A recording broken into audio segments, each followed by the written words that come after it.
ఒక కస్టమర్ అయితే ఈ శారీ ఆర్డర్ చేసుకున్నారు. 350 రూపీస్ ఫ్రీ షిప్పింగ్ అనమాట.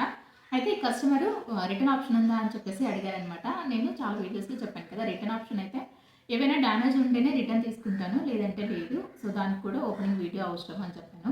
అయితే తను ఇంకా మీరే మొత్తం ఓపెన్ చేసి చూసి డ్యామేజ్ చూసి పంపించండి అక్క అని చెప్పారనమాట. సో, నేను అన్ని శారీస్ అయితే ఓపెన్ చేసి చూడనండి. ఎందుకంటే కొంతమంది కస్టమర్స్ ఎలా ఉంటారంటే ఓపెన్ చేశాము అంటే వేరే ఎవరైనా సరే తీసుకొని రిటర్న్ చేశారా ఇలా ఫీల్ అవుతారనమాట. సో, దానికని చెప్పేసి నేను అన్నీ ఓపెన్ చేసి చూడను. సో, తిని పర్టికులర్‌గా ఓపెన్ చేసి చూసి పంపించండి అక్క అని చెప్తున్నారు కాబట్టి సో, మొత్తం శారీ మొత్తం ఓపెన్ చేసి చూపిస్తున్నాననమాట. సో, ఈ శారీ ప్రైస్ వచ్చేసి 350 ఫ్రీ షిప్పింగ్ అండి. సో, ఇంకొక కస్టమర్ వచ్చేసి మన దగ్గర 10,000 పైన బిల్ చేశారనమాట. ఆ కలెక్షన్ వచ్చేసి నెక్స్ట్ షార్ట్‌లో అయితే అప్లోడ్ చేస్తాను. నిజంగా చాలా హ్యాపీగా అనిపించింది. ఫెస్టివల్ కలెక్షన్ మొత్తం మన దగ్గరే తీసుకున్నారు వాళ్ళు. సో, నెక్స్ట్ అప్లోడ్ చేస్తాను.